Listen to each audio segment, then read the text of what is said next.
Yo, what's up everybody? Eyecee here and welcome to another NBA video. This one is for October 30th. It's 11 game slate, a real big one. Hopefully you guys had a better night than I did last night. My night was terrible. Trae Young just got injured in the beginning of the second quarter, and that was kind of the end of my night. I had so much Trae Young, it's not even funny. I was really high on Trae Young, man. I had so much Trae Young, it's not even funny. It's all Trae Young. I just scrolled down to the bottom and it's all Trae Young. But it's the NBA. This is what happens. You can get players to get injured. It's unexpected, and it sucks when it happens, especially when the player is really, really high owned and he's expensive. But it happens, and it did today, and that kind of just destroyed my night in general. But aside from Trae Young, Crowder, Porzingis, Howard, Jokic, DFS, Craig, Beasley, Butler, none of these guys got it done. And you guys have to have a short memory for this stuff. It is a long season, and we're gonna have a lot of opportunity to win. It just sucks when you don't win because of an injury, but it is what it is. You can't really win them all. Today's another big slate. We have a lot to go through. I do have a spreadsheet with me this time, and hopefully we can identify some good plays. I am going to go through this a little bit faster. I'm going to try and wrap this up in 30 minutes.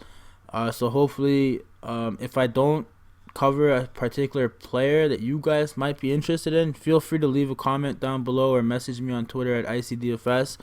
I'll give you my honest thoughts about that player.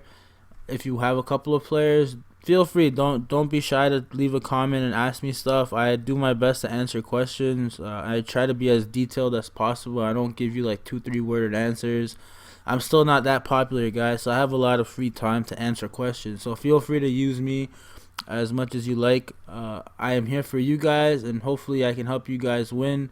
If you guys, anybody was profitable last night that watched my stuff, message me on Twitter, please. I need to feel the love, man. I need to know that someone at least won some money. Everyone that I follow on Twitter and that's with me so far has had a terrible night, so it's kind of a bummer. But hopefully we can get these plays right today. So let's get into it. Starting with the New York Knicks. The Knicks are going up against Orlando Magic, and Elfrid Payton is out. So this automatically makes me like RJ Barrett a lot more. RJ Barrett also someone that's handling the ball at times. He's seeing so much usage for the amount of minutes he's playing. Between him and Julius Randle, these two guys are seeing about 50% usage when they're on the court. RJ Barrett has been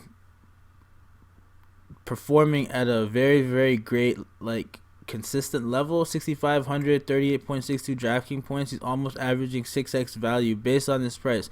The matchup, in my opinion, is very good. A lot of people might think that Orlando is a very good defensive team.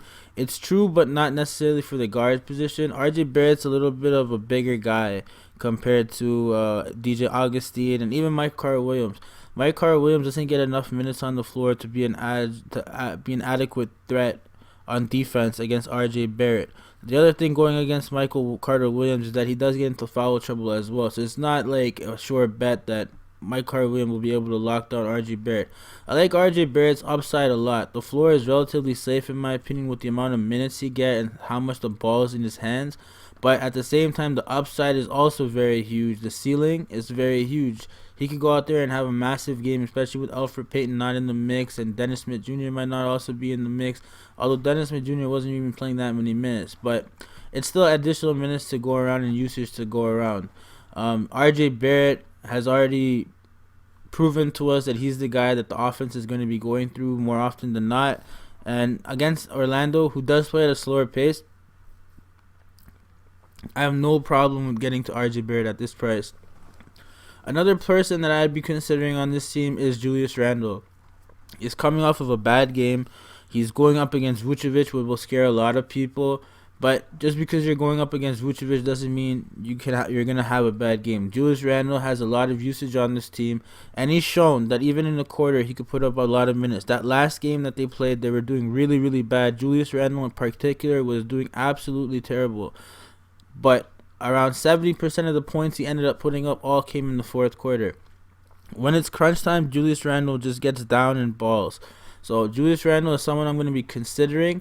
I'm not going to be playing him too much in my lineup because the price is a little bit steep for an 11-game slate. There's a lot of guys I'd rather get to, but there is ample opportunity for him to hit value here, and I like the matchup. they're going to be going to Julius Randle a lot. They're going to need his size in particular. So he's someone in play for me. Aside from that, between Bobby Portis and Mitchell Robinson, one of these two guys is going to have to also be a top performer for this game. Which one is it going to be? Honestly, I'm on the fence. If I had to guess, I would say Bobby Portis, because Bobby Portis has been the more consistent of the two.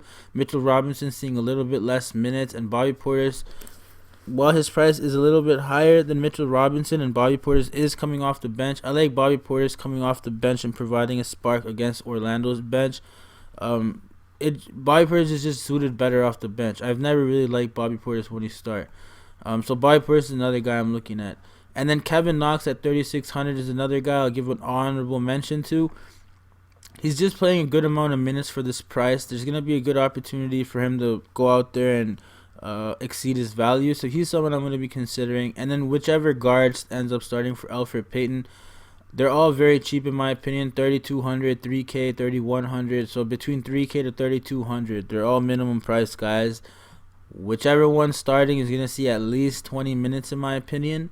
So they'd sort of be in play. I'd have them in some lineups. I'd have them in my consideration, my player pool. But that's pretty much it for the New York team. So RJ Barrett is my clear-cut favorite here. I really like RJ Barrett, but that's pretty much for that. Julius Randle's another guy, but I'm not really going to be playing Julius Randle too much. I'm considering him, but he's probably not going to end up in a lot of my lineups because of the price. On the Orlando Magic side, honestly, right off the bat, I see Aaron Gordon. I see that price, and I like it. He's getting a lot of minutes. The usage has been down so far to start the season, but this price point is somewhere where Aaron Gordon is going to come under the radar. He's going to be very low owned, and this is a great matchup for him. New York's shown that they've allowed opposition to really get going on them offensively. New York's been playing from behind in a lot of these games. Even that last game in Chicago, man, even though they were behind, they ended up winning. It was really bad in the beginning, and a lot of players are going to be able to eat against New York. Aaron Gordon in particular at this price is someone that is very, very exciting to me. He's going to be very low owned, and 6,100 is not a bad price at all. He essentially needs 3,600. He has multiple upsides here. He can assist, he can rebound, he gets some steals and blocks, not at a high rate, but he still can get those. And the ball's in his hands too sometimes. Not often, not that much, but sometimes it is.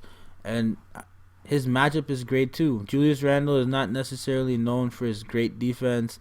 Neither are any of these other Knicks. All of these guys are relatively poor at defending. Bobby Portis would be the one guy that he's foul trouble prone, but he's decent at defending. But none of these guys are really that great of defenders, and they play at a pretty high pace where Aaron Gordon could see a slight uptick in his performance just based on the pace from the New York side. Orlando plays slow, but when you balance the two paces out, or New York plays at one of the faster paces in the league. So Aaron Gordon's definitely in play for me in that regard. Another guy on the Orlando Magic side that I'm going to be considering tomorrow is Evan Fournier. He's seeing a lot of usage, man. 28% usage in the time he's on the court. 5,100 is a lot. Is a very cheap price for the amount of minutes he's getting. He's someone that I'm definitely going to be considering in a lot of formats. He does have a low floor at times, but so far to start the season, he's been very high, and I don't mind riding the hot wave.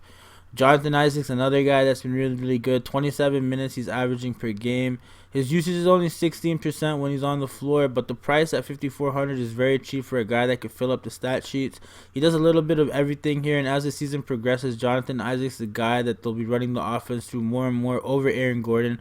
Jonathan Isaac just is much more of a better offensive threat in my opinion, and he's consistent. The moment doesn't seem to phase him as much as it does Aaron Gordon. I never know what Aaron Gordon I'm going to get, which is why I'm a little skeptical of playing Aaron Gordon tomorrow, but I am going to consider him regardless. But Jonathan Isaac and Evan Fournier would be two safer guys I like, and just based on their performances so far this season, they're a much safer bet than Aaron Gordon. However, Aaron Gordon does have the higher upside between all of these guys. Another guy that I might be considering tomorrow is my boy Markelle Fultz. I'm really glad to see this guy performing again. His price is pretty decent, 4,100 for how he's been playing. He's been the backup point guard off the bench, and honestly, Orlando has been playing with a small rotation. Michael Carter-Williams doesn't really get that many minutes, and it's just mainly Markelle Fultz, Terrence Ross that come off the bench and get the bulk of the minutes. Al-Farouq Aminu also gets minutes, but it's mainly just those three guys. The other guys are just playing. Mo Bamba, Mike Carter-Williams are just coming off the bench here and there. But Markelle Fultz, Terrence Ross, and Al-Farouq are the main guys coming off the bench playing good minutes. But Markelle Fultz, another good matchup spot here against this Knicks team. Coming off the bench, he'll be in prime position to hit value here. His usage is really high when he is on the court, and he's probably the best ball handler the Orlando Magic got. Ideally, they'd want him to get to a level where they could integrate him into the starting lineup.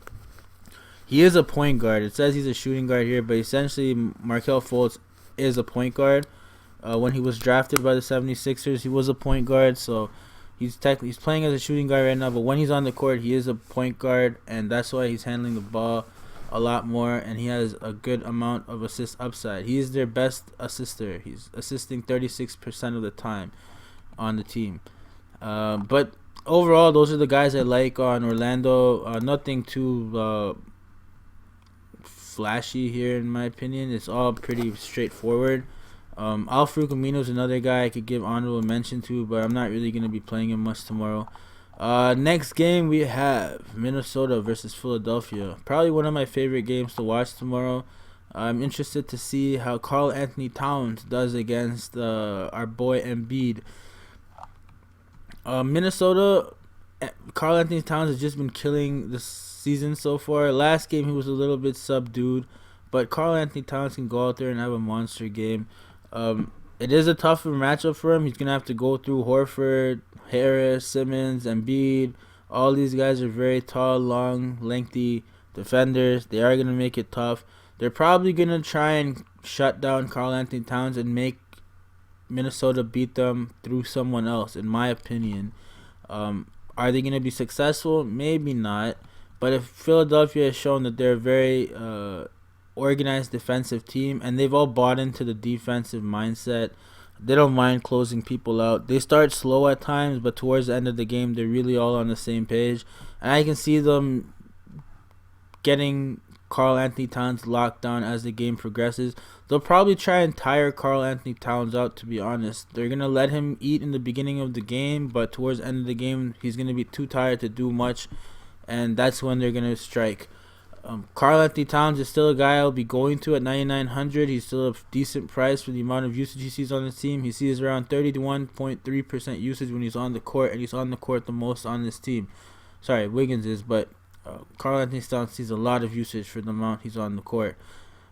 He's so far just been crushing value, and I'm just scared to play him against Embiid in Philadelphia in general, but he's someone I will be considering for sure.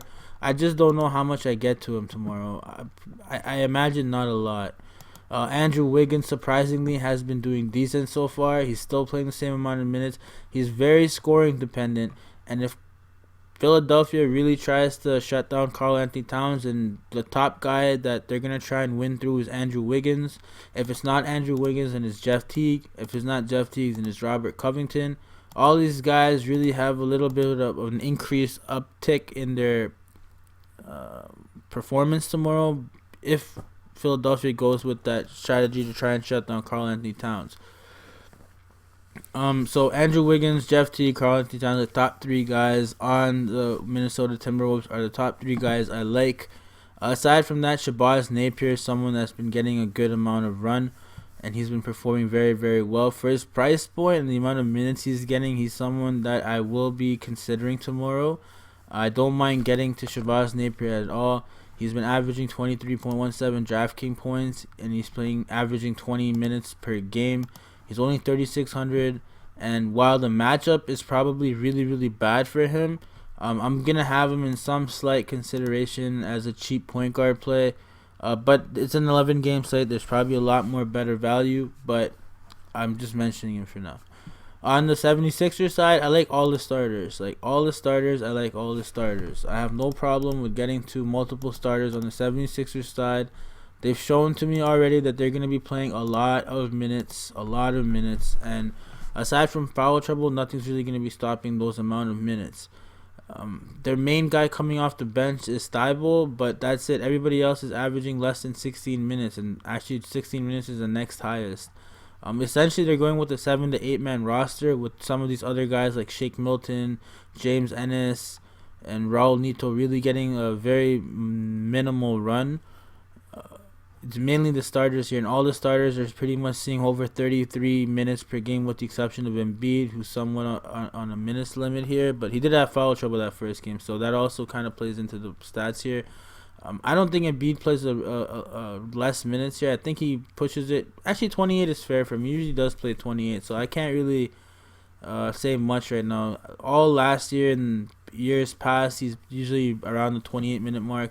He can still smash it in the 28-minute mark. I mean, for playing 28 minutes per game, he's seeing 34% usage, which is the highest on the team. Everything really goes through Embiid. He can fill up the stat sheet. He can get assists, rebounds, blocks, steals, everything, you name it. Everything really goes through Embiid. His price is honestly not bad, 10K. I kind of like his upside more than Towns. However, I feel Towns is a safer bet because Embiid is more prone to foul trouble. But I like all the Philadelphia starters. I'll probably play three max, but two I would feel comfortable with. 3 is kind of making me a little nervous, but if I got to 3 76ers, I wouldn't be too mad because they're playing a lot of minutes and some of their prices are very cheap. Like Horford could have a good game tomorrow. Karl Anthony Towns doesn't really play much defense. Embiid could have a good game tomorrow because Karl Anthony Towns doesn't really play that much defense. And then Tobias Harris, Josh Richardson. Josh Richardson would probably be my third favorite on this team, but Ben Simmons and Tobias Harris could also fill up the stat sheet and get it done. So it's very tricky which Philadelphia 76er you go with. My favorite would be Embiid, followed by Horford, but any one of these guys could be decent just because of the amount of minutes they're playing. They're playing a ridiculous amount of minutes. Alright, next game we got here is the Chicago Bulls versus the Cleveland Cavaliers, the battle of the bums. And honestly, I'm not too keen on anybody here. Kobe White, I'll give a mention to. He is coming off of a dud of a game, but the last 2 games he's played have been tougher matchups. This matchup in particular should be a little bit better for him, going up against the Cleveland Cavalier. Colin Sexton's defense is non-existent. Darius Garland's defense is also pretty not good. So Kobe White should have a good time here. He's going to be coming off the bench, and he's shown that he's not scared to take shots. He's taking around double-digit 15-20 shots per game. It's just a matter of him hitting and making them. He also has assist upside, so when he's on the court, he's also playmaking at times. He's not just hucking the ball up. Sometimes he's passing it out and getting sweet dimes. So Kobe White at 4,900 is someone I wouldn't mind. I'll have him in consideration for sure, and I might have him in my lineups here and there. Aside from that, I'm not really too keen on anybody. Lauri Markkanen could have a good game. After that first game, he's had back-to-back bad games.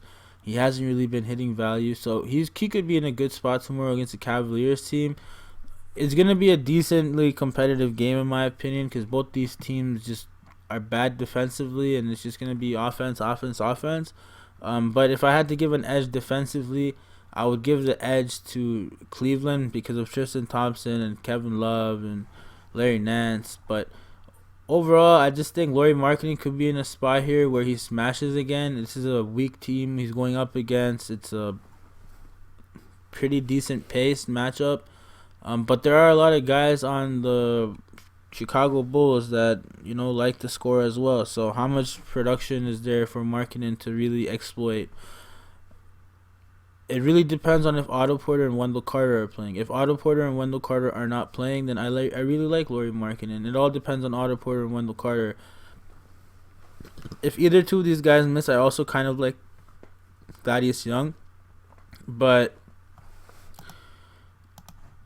I wouldn't really be too keen on playing Thaddeus Young if either of these guys plays. 4,100 is pretty cheap for Thaddeus Young. 21 minutes. He could fill up the stat sheet. He's a little bit risky because the floor is low, but he could also, just go out there and smash it and play a little bit more minutes like he did the first game. So if either of these two are out, he definitely sees an uptick in minutes.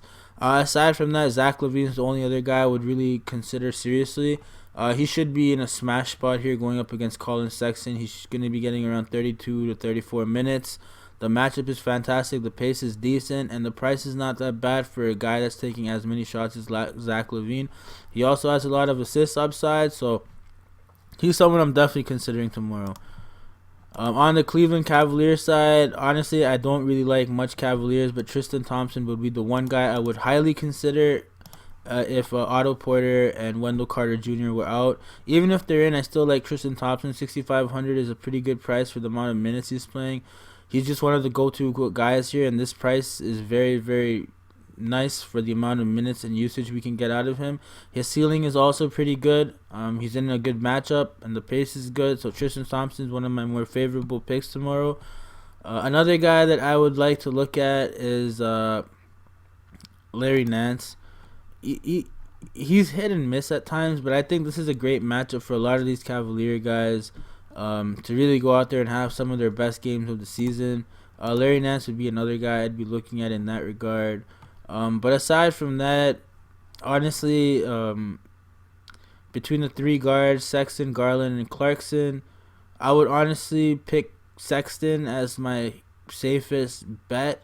But Clarkson's been the consistent guy coming off the bench. He's probably going to be going up against the backup Chicago guys, and he's going to have an easier time scoring and getting it done than Colin Sexton, who's going to be trying to play defense on Zach LaVine.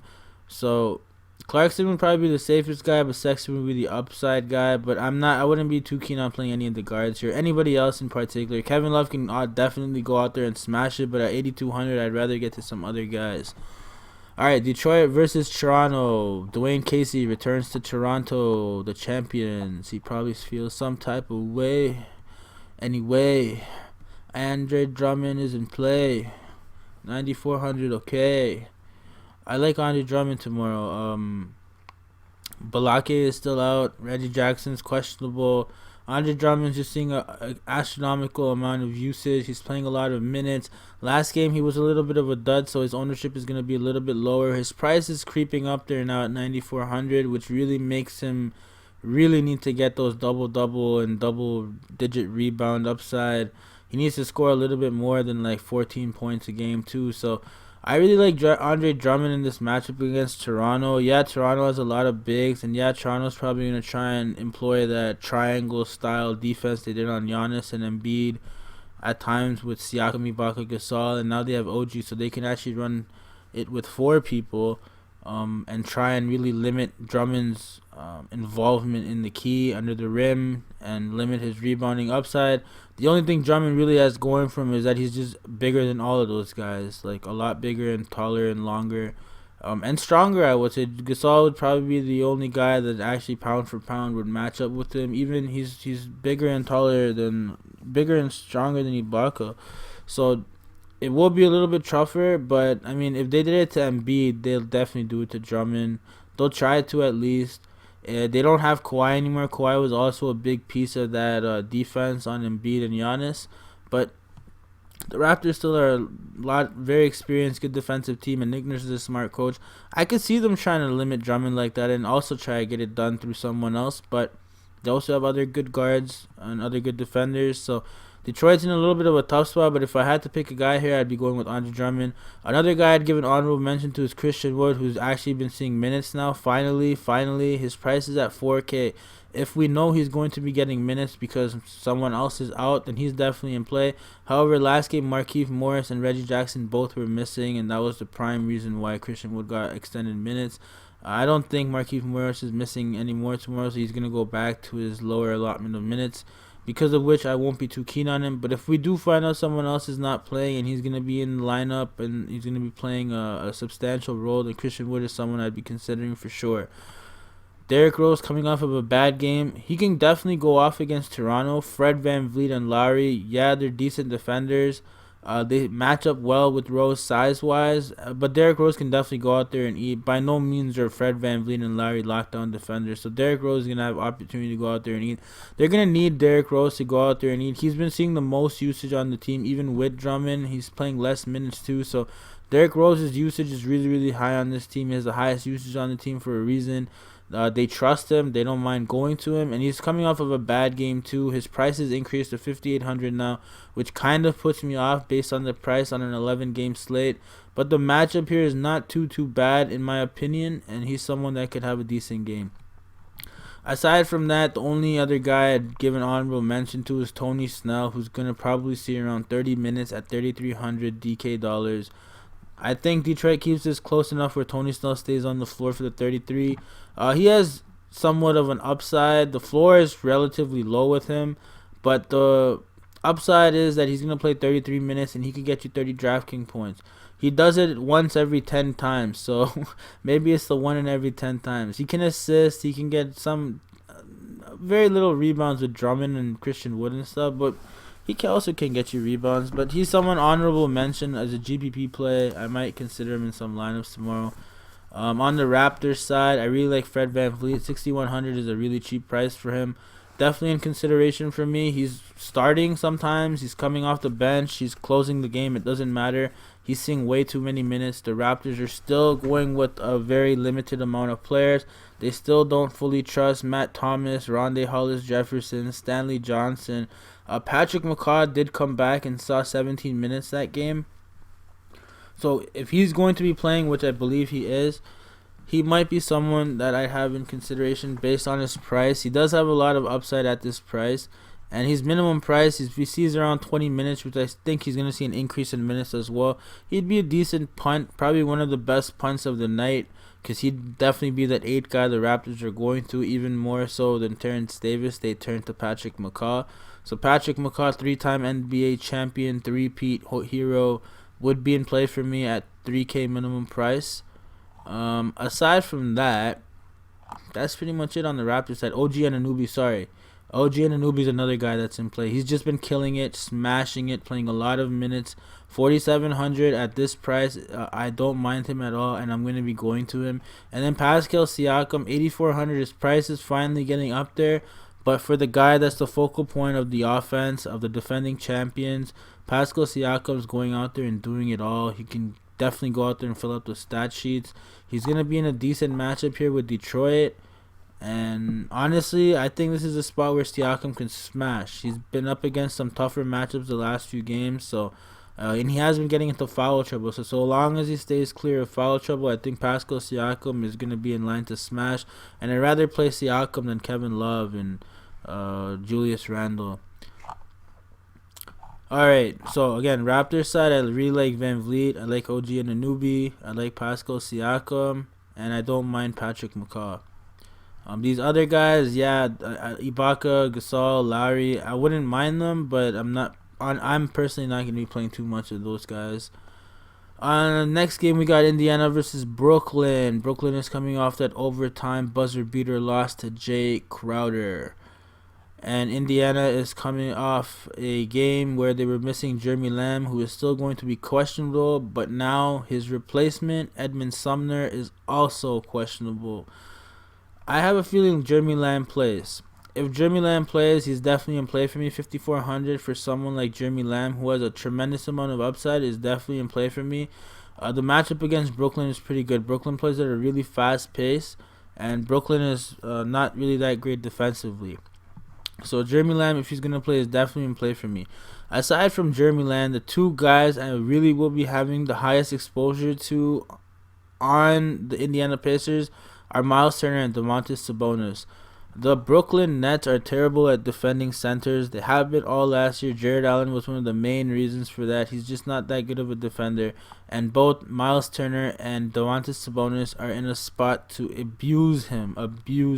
Just abuse him. Miles Turner in particular is priced very, very nicely here at 7K. I don't mind him at all. He's been seeing more minutes than Sabonis, 39 minutes per game on average. I think they did have that one overtime game. But anyways, Miles Turner is the guy I'll probably be going to the most on this Indiana team. He's just been doing better and better each year. Last year he was a prime candidate for most improved player on this Pacers team. But Miles Turner is definitely someone I'll be going to. Aside from Miles Turner, Malcolm Brogdon at 7,300. The price is a little steep, but Malcolm Brogdon has been smashing it. He's averaging 49 DraftKings points on this season. That's almost 7x value at this price. The matchup against Brooklyn is going to be really, really nice. It's going to be a spot where Brogdon's shooting and defense and everything is really going to be on show here.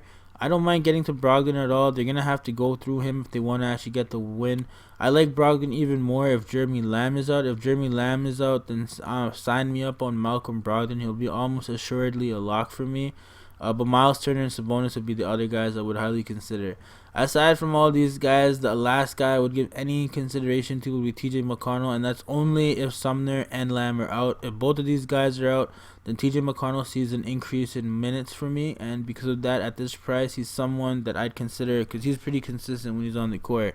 So TJ McConnell would be the other guy I'd consider.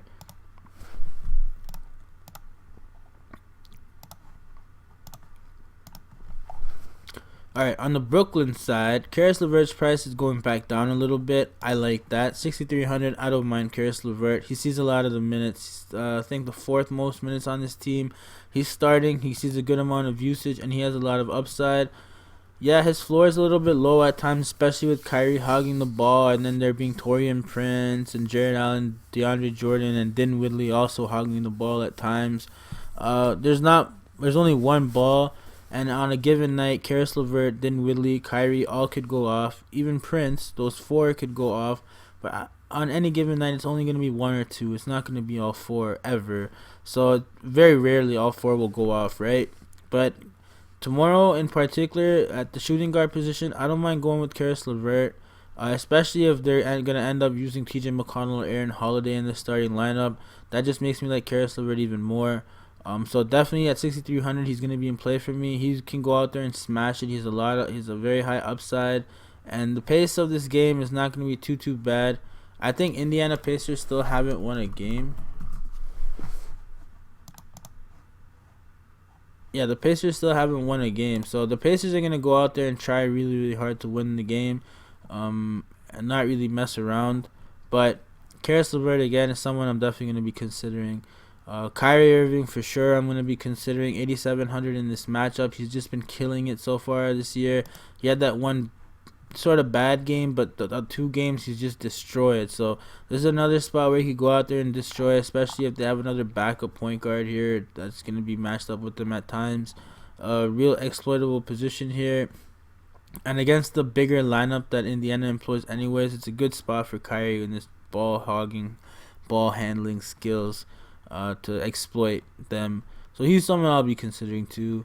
Other than that, Spencer Dinwiddie, definitely I'll be considering. 5,200 is very cheap for a guy that's handling the ball as much as he is. He's getting 30% usage when he's on the court.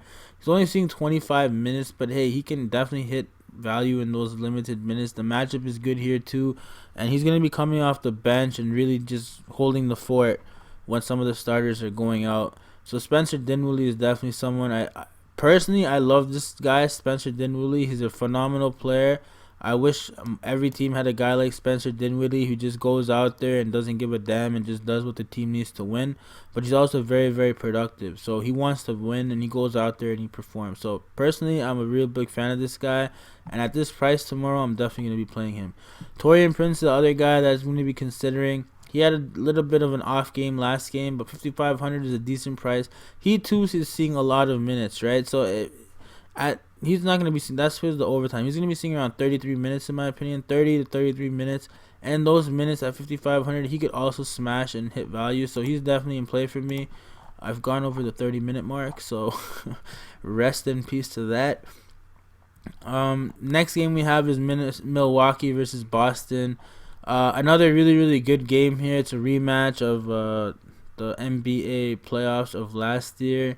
Really interesting match here to watch as a fan.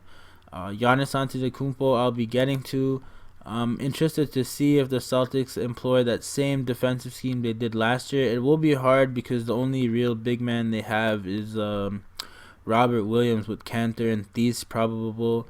I don't know if they can do it. Horford's gone too now, so I don't know. I think Giannis is in a great spot here against, although Boston is a pretty long and lengthy team, I think Giannis is just a beast, and it's going to be very hard for Boston to stop him. They're not the same defensive threat as they were in the past. They're still a good defensive team. They're coached very well, but Giannis is in a tier of his own here, and definitely someone I'll be considering. Aside from Giannis, I'll be going back to Ilyasova. It was a blowout. It was against the Cavaliers. I should have expected that he wouldn't get that much run. But he's someone I'm definitely putting my hand back in the cookie jar for. 3,400 for the minutes he gets and the upside he has. I'll definitely be considering him. Aside from him, Brook Lopez is another guy that could go out there and have a good game. He's going to make it tough for Robert Williams. Robert Williams is going to have to be guarding him on the perimeter because of his 3-point upside. So Brook Lopez is someone that's going to have a good time against a younger rookie center who's not very that experienced yet. So maybe Brook Lopez can abuse him a little bit here. 5,400 is a reasonable price for his 3-point upside. So he's someone I don't mind getting to. Another guy that's just been sneakily killing it is George Hill. He's averaging 26.33 fantasy points on the season. At $3,500 DraftKings dollars, he's averaging 26 minutes.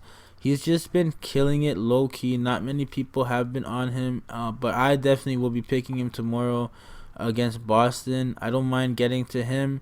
They're going to need George Hill because Bledsoe hasn't really been performing all that well. And even last year in the playoffs, they had to turn to George Hill because Bledsoe ended up getting injured.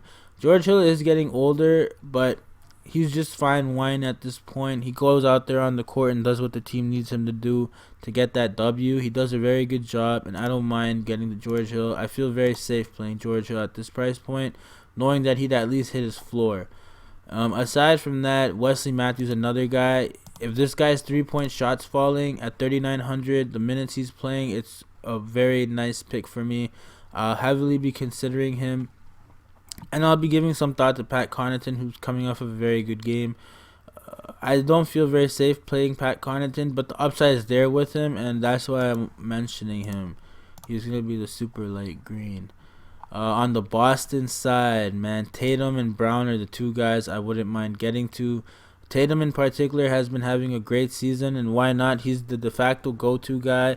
I saw the mic'd up clip where Kemba Walker was mic'd up, and basically he was just telling Jason Tatum, man, I don't care how many shots you take, just take them. Make sure you're taking them when you're open.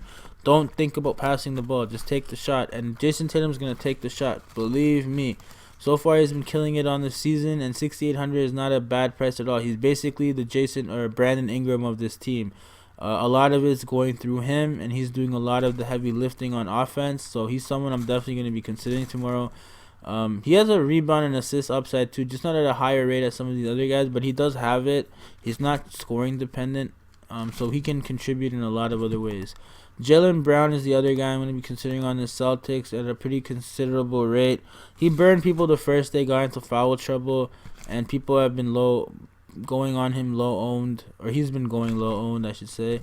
But 5,500 is a decent price for someone that could go out there and put 40 DraftKings points. He's been averaging 32 DraftKings points on the season, almost 6x. And he also has a rebound and assist upside. So I don't mind getting to Jaylen Brown either. His matchup is good too. The matchup's not really good. He's going to be facing off against Middleton at times, but he's torched him in the past too. They've both done a number on each other. So I don't mind getting the Jaylen Brown. He demands the ball, and he's going to be getting the ball, and he's going to have opportunity to shoot and score. So I don't mind getting the Jaylen Brown either. But aside from that, Robert Williams, he's going to be playing center, but the price is something that kind of puts me off. 4,600 for Robert Williams is kind of making me feel some type of way. So I don't know how much of Robert Williams I get to. Kemba Walker, 8,300. There's other guys I'd get to. I don't really like Kemba Walker against Milwaukee here. Milwaukee is one of the better defensive unit teams here. So they'll try and, limit Kemba Walker's usage as much as they can. So I don't know how much Kemba Walker I get to. Taco Fall might be playing, but I'm not going to be playing Taco Fall tomorrow. He is seeing 49.9% usage, which is ridiculous. Next, one of my favorite games to target. It's going to be a very high-scoring game. The Houston Rockets versus the Washington Wizards. Westbrook, Harden, both of these guys are in play. I'm probably not going to be playing them together, but both of them are in play. Westbrook has been doing really, really well so far. His price is now where it should relatively be for most of the season. 9,600 is a decent price. Unless he keeps performing like he has been, then it's going to go up. But I think this is a relatively fair price. Harden's eventually going to pick it up and get back to where he was last year. But as it stands, Harden and Westbrook are both in play for me. I probably won't be getting to both of them in the same lineup on an 11-game slate this time around. But definitely both of these guys would be in play, and I'd have one of these guys in most of my lineups. I just love the matchup here. Another guy that's been doing relatively well so far this season has been PJ Tucker. His price has finally gone up. When we started, he was at like 34 or 3,500. Now he's at 4,800. Now his shot really has to fall. So because of that, I'm a little iffy on PJ Tucker. 4,800. There's a lot of other guys we can go to. I'd rather go to Daniel House Jr., who's been averaging 31 minutes here at 3,800 DraftKings dollars. He's been averaging 22 DraftKings points, which is almost 5.8x. I don't mind going to Daniel House at all. He is one of the younger guys on the team. Houston in general doesn't have any young guys. If you look at it, they've only been playing guys that are 25 and older, and Capella is their youngest guy at 25 years old. Daniel House is a mature kid. He's been really, really productive off the bench, or even when he's starting with the Rockets. He's been very productive on the court.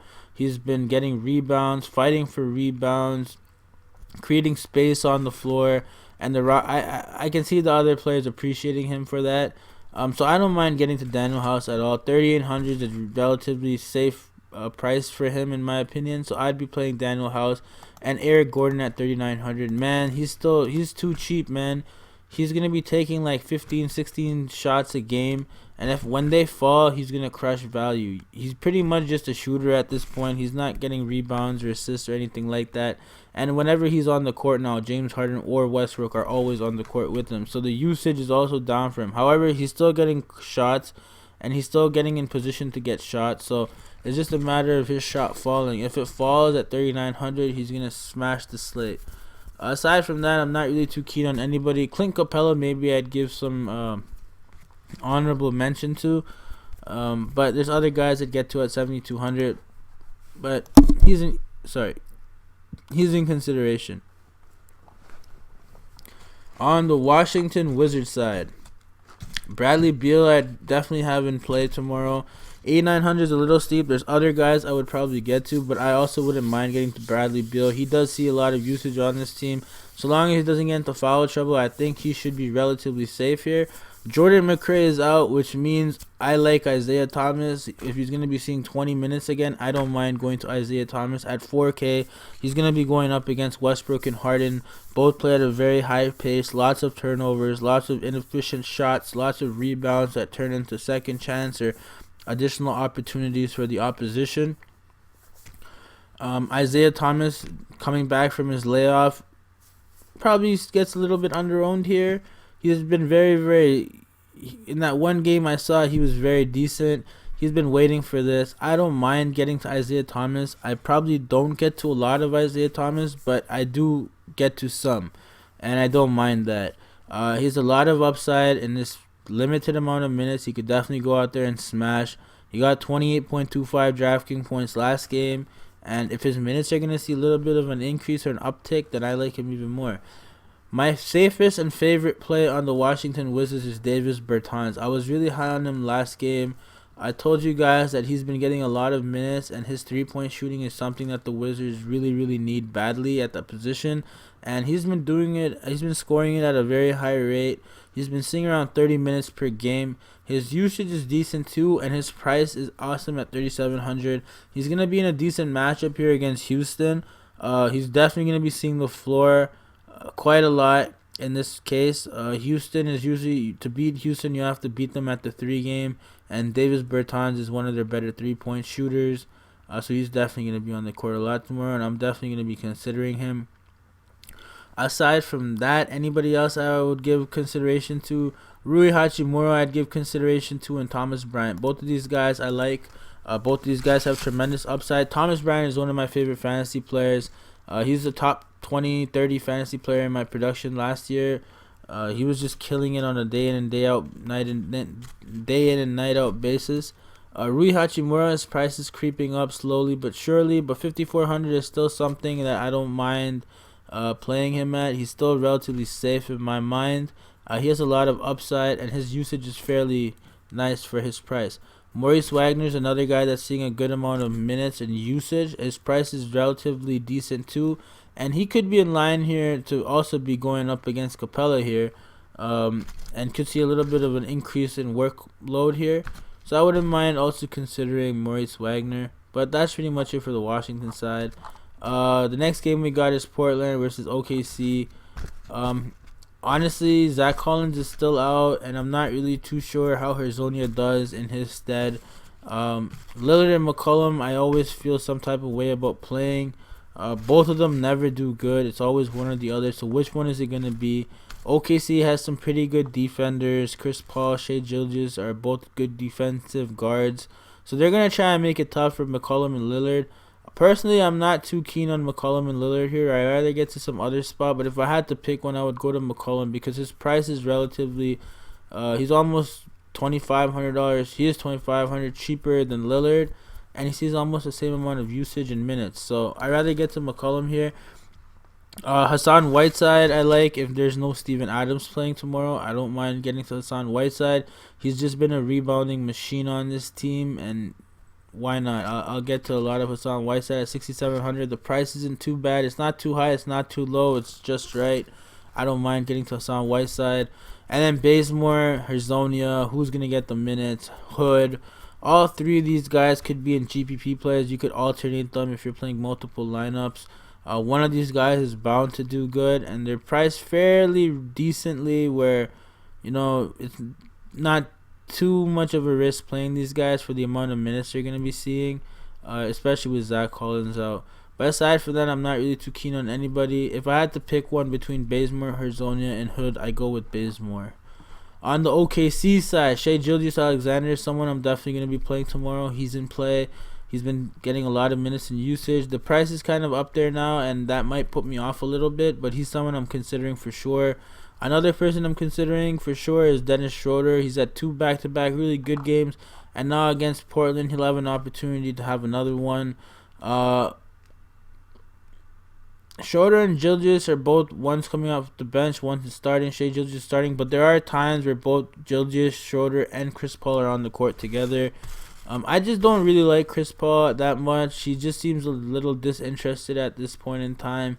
I don't really feel safe playing Chris Paul. Gallinari, same thing. I don't feel safe playing Gallinari. The upside is there, but the floor can be low. Honestly, here I'd rather just stick with Shai Gilgeous or Schroeder. And if Steven Adams plays, I might give Steven Adams some consideration, but not a whole lot. And then the second last game of the slate, or the third last game of the slate, I should say. The third last game of the slate is the Clippers versus the Jazz. And from the Clippers side, I don't mind Kawhi here. The pace is going to be a little bit slow, but Kawhi could go out there and smash. He's a very efficient player. Someone I like is Zubac because I think more often than none, they're going to need Zubac's side to match up with Gobert and Ed Davis. So at 4,000, I don't really mind him. I hope he just gets an increase in minutes. There are times he gets more minutes than the average here, but there's times where he gets less too. So that's the scary part. If he's going to get minutes, then he's definitely in play for me. I don't mind him at all. Montrezl Harrell is one guy I'm definitely looking at tomorrow at 6,500. 30 minutes per game he's playing. Definitely in play for me. Patrick Beverley, another guy. I wouldn't mind playing Patrick Beverley, but 4,700 is getting up there a little bit. Patrick Beverley is not really known as a scorer. So he's just a pest. So when he scores and stuff, that's bonus. So if he's going to go out there and go for bonuses tomorrow, I'll definitely be playing him. But we probably don't know that, right? So at 4,700, there's other guys I'd rather get to. Shamet, I might consider. He's got to be playing better at some point. He was shooting the 3-ball last year at a very high percentage. He was a top 10 in the league. So far this year, he's not gotten to that potential, but we know it's there. So it's just a matter of time where it comes out and he hits value. Lou Williams, 6,800 for the amount of minutes he's playing. Another guy I wouldn't mind playing, but if this game goes to a blowout or anything, which I don't think it will, then Lou Williams is not going to be seeing much minutes in the fourth, if any. But that's about it from the Clippers side. On the Utah Jazz side, Bogdanovich has finally stepped up and gotten into his old form. After his really shitty preseason, he's stepped it up, and now he's been killing it. He's priced very low here, in my opinion, for how hot he is and how much usage he's been getting the last few games. He's been getting the most usage on this team when he's on the court. So definitely someone I'm going to be considering at 5,500. I don't mind getting to him. He has a lot of upside. He can defend. He can rebound. He can get assists. So definitely in play for me. Aside from him, Donovan Mitchell. Not too keen on Donovan Mitchell tomorrow. He is going to be seeing either Pat Beverly, Kawhi, and just some tougher defensive matchups in general. So I'm not really too keen on Donovan Mitchell. Same thing with Moutier. Although he's going to be coming off the bench, there is a lot of tougher defensive matchups for him to get through too. 3,500, however, is a price where I don't really mind. I could get to him because 3,500 is just very cheap for the amount of minutes he's going to be seeing. But yeah, Moutier I'd consider. And nobody else here I'd really care about. Rudy Gobert I might give some thought to, but at 8,000, like, I'd rather play Julius Randle at this point than Rudy Gobert, especially in this matchup. So yeah, I'm not really too fond on many Utah players. Bogdanovich, Mitchell would be the guys for me, and maybe some Moutier, but that's about it. On the Charlotte Hornets side, man, Cody Zeller is just getting a lot of minutes. I don't know what's up with Cody Zeller, but he's getting a lot of minutes. And if he continues to get this many minutes, he's definitely going to be at play for me. At 6K, going up against the Sacramento Kings, going up against Harry Giles, and what's his name? Deadman. He's in a smash spot here. Cody Zeller. I think Cody Zeller can definitely get it done at 6K tomorrow at the amount of minutes he's playing. The matchup is fantastic. Sacramento play at a very fast pace, and Cody Zeller has shown to me that he's very competitive. And if he's gonna be getting the minutes, he could definitely perform. So someone I'm definitely going to be considering tomorrow. Another guy to consider is Devontae Graham. He's been getting 6x value off the bench. He's been playing 29 minutes almost and seeing 23% usage. 5,300 is way too low for this guy against Sacramento. He's probably one of my more favorable plays tomorrow, and I'm going to be getting to him a lot. Bacon is another guy who I don't really mind, but I won't have much of him in my lineups. I'm going to be giving him some serious thoughts, and in a few lineups he will end up in there, but not too many overall. Some of these other guys I'm not really too keen on. The only guy I would actually mention here is Bridges, who's seeing 33 plus minutes per game. 5,300 is very cheap for a guy that's seeing that many minutes, who has a lot of upside like Bridges. I wouldn't be playing more than one guy from the Charlotte team, to be honest with you.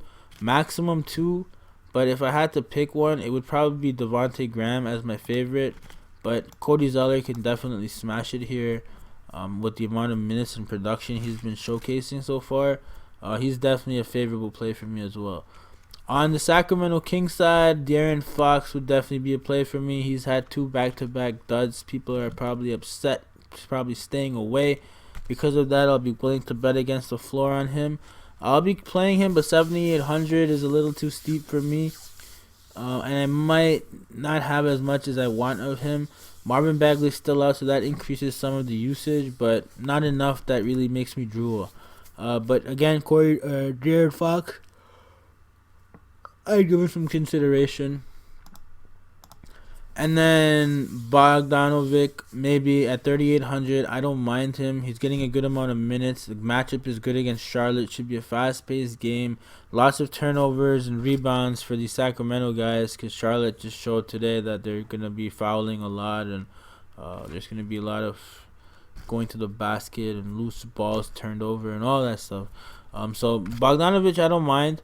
But Buddy Hield at 6,200, definitely in play for me. Consideration against Charlotte. I don't mind him at all. One of the safer, cheaper plays here. 6,200 is relatively cheap for him. If we get any news that De'Aaron Fox isn't playing, then Corey Joseph is someone I'd definitely be going to. I don't mind getting to some Harrison Barnes here too. 4,700 for the amount of minutes he's playing. That's not bad. And then 2 guys here that kind of messed up value lastly. Richaun Holmes. He really just smashed it last time, and so he's someone I've been really high on since he was on Phoenix. I've seen him go out there and put up good numbers. So he didn't do that the previous game, which is why he was really low owned the last game. But the last game he went off. He went nuclear. He played a lot of minutes too. Is that possibility against Charlotte? Sure, I could see him playing a lot of minutes against Charlotte. Can he perform well? Sure, I could see that too. So he's someone that I'll be considering based on his upside, but the price is something that puts me off here at 4,500. I don't know how much Richaun Holmes I get to at 4,500. That makes him a little bit of a risky play. Alright, on to the last game. Phoenix versus Golden State. This one will be very, very, very interesting. All honesty, I like Devin Booker tomorrow at 7,900. His usage is still really good on this team, and they started to play defense, so they actually have a good opportunity on the offensive end to be productive. So far, they've won 2 games, and against good teams too. So the Phoenix Suns are someone I'm definitely going to be considering a lot tomorrow. I just like this last matchup in general because the ownership's going to be fairly low on a lot of these guys in the last game. It usually is for the last game, and there's a tremendous amount of upside. They've already shown that they're going to be keeping it competitive by playing defense. The Golden State Warriors have shown they're not the same team as last year, and although they got a dubbing yesterday, today's another day, and anything can happen. So some of these Phoenix guys I'm really going to be considering, and I'm going to be doing a lot of research here, additional research to make sure the minutes and everything matches up. But again, some of my favorite plays are Booker here. Saric, I don't mind at 4,600. He could get hot. He's averaging 27 minutes per game. Frank Kaminsky's price is a little steep now at 5,500. I'd rather just pay 600-700 more and go to Oubre with more upside and more minutes in general. And 6,200 for Rubio is also very cheap. If he's 6,200 going up against Steph Curry and D'Angelo Russell, I love Pretty Ricky, and I'm going to have a lot of Pretty Ricky. Full show. That's pretty much it here. Honorable mention to Javon Carter, who might not be seeing that much minutes with Ricky Rubio fully good to go now. But if he is, then yeah, Javon Carter is someone I'd also be looking at based on his price. He could also be in play here, and he's been getting a good amount of minutes, so it's a fairly safe understanding that he might get to see some run here. On the Golden State side, Steph Curry is in play for me. I don't mind Steph Curry at all. He's Steph Curry. He's going to be taking a lot of shots. He's going to go be up against Phoenix, Devin Booker, who doesn't really play a lot of defense. So Steph Curry is definitely in play for me. Aside from that, Damian Lee just had a crazy game last game. I might consider him at the minimum price here. Definitely someone I'll be considering. But he only really played because it was a blowout, right? So you have to keep that into consideration. There's a reason why. Glenn Robinson the third, definitely in play for me. 3,600. He's starting. He's getting a lot of minutes. Definitely in play for me. Jordan Poole, if he's starting, I wouldn't mind going back to him. I've been burned 2 times in a row now. And third time's always the charm, man. So I don't mind getting to Jordan Poole. He's going to be taking a lot of shots, and if he's making a shot, then he's going to smash. Between Spellman and Chris, I like Spellman more. Kevin Looney's out, so I don't exactly know who's going to play, but I'd rather go with Omari Spellman. And then the other thing to keep in mind here is Willie Cauley-Stein supposed to be debuting. His debut is supposed to be against the Phoenix Suns. How many minutes does he get? Not really sure. But if he's going to be getting a good amount of minutes, which I doubt he is, he definitely smash. But that definitely works against Spellman and Chris. Eric Paschal I still like. He's seeing 25 minutes. He's seeing a good amount of... his price is pretty decent, so he's someone I don't mind getting to, and I probably would be playing. So guys, that's it for my video. I have to do a little bit more research for the dummy lineup, but here goes nothing. I'm just gonna create this dummy lineup a little quickly here. So right off the bat on center, I want to have some Embiid in my lineups. Embiid's just in a good spot here. Actually, I'm not gonna go with Embiid. I might go with a little bit safer lineup here. Let's go with Al Horford at center. Let's go with Devontae Graham. We'll put him in the guard spot in case we get some bad news towards the end of the night. On the Golden State side, let's go with Glenn Robinson. He's just been seeing a lot of minutes, and there's opportunity for him to perform against the Phoenix Suns. They're not really that good of a defensive team, so he should have a little bit of an easier time scoring. Who else do I like?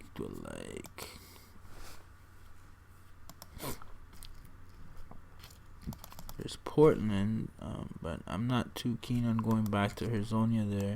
On the Washington side, honestly, I don't mind going to Davis Bertans. I will go to David Bertans here, which means I have 7,800 per player. Let's take a mid-tier player here first. A mid-tier player. Let's see. Honestly, I don't mind getting to Miles Turner tomorrow. Jason Tatum, I don't mind getting to. It's just a matchup. It's going to be a little bit tough for Jason Tatum against Milwaukee. CJ McCollum, I don't mind. Let's go with RJ Barrett. So RJ Barrett here. And then in my shooting guard, I like Kobe White. I like Dinwiddie.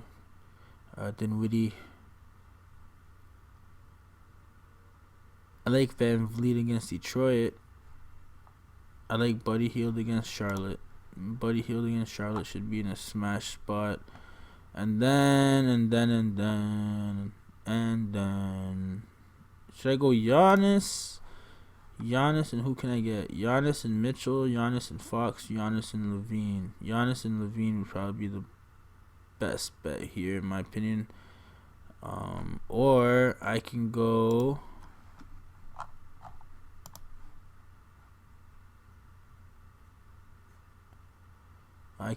Harden, and I can go Siakam. I kind of like that better. Let's just do that. Alright guys, that's it for my video. If you guys liked anything I had to say, please drop a like, comment, let me know what I could do better. If you have any questions, if you need any advice, if you need any help, also post in the comments. I'm here to help you guys. Hopefully we can win some money. And thanks for tuning in. If you don't mind, drop a subscribe if you're new here.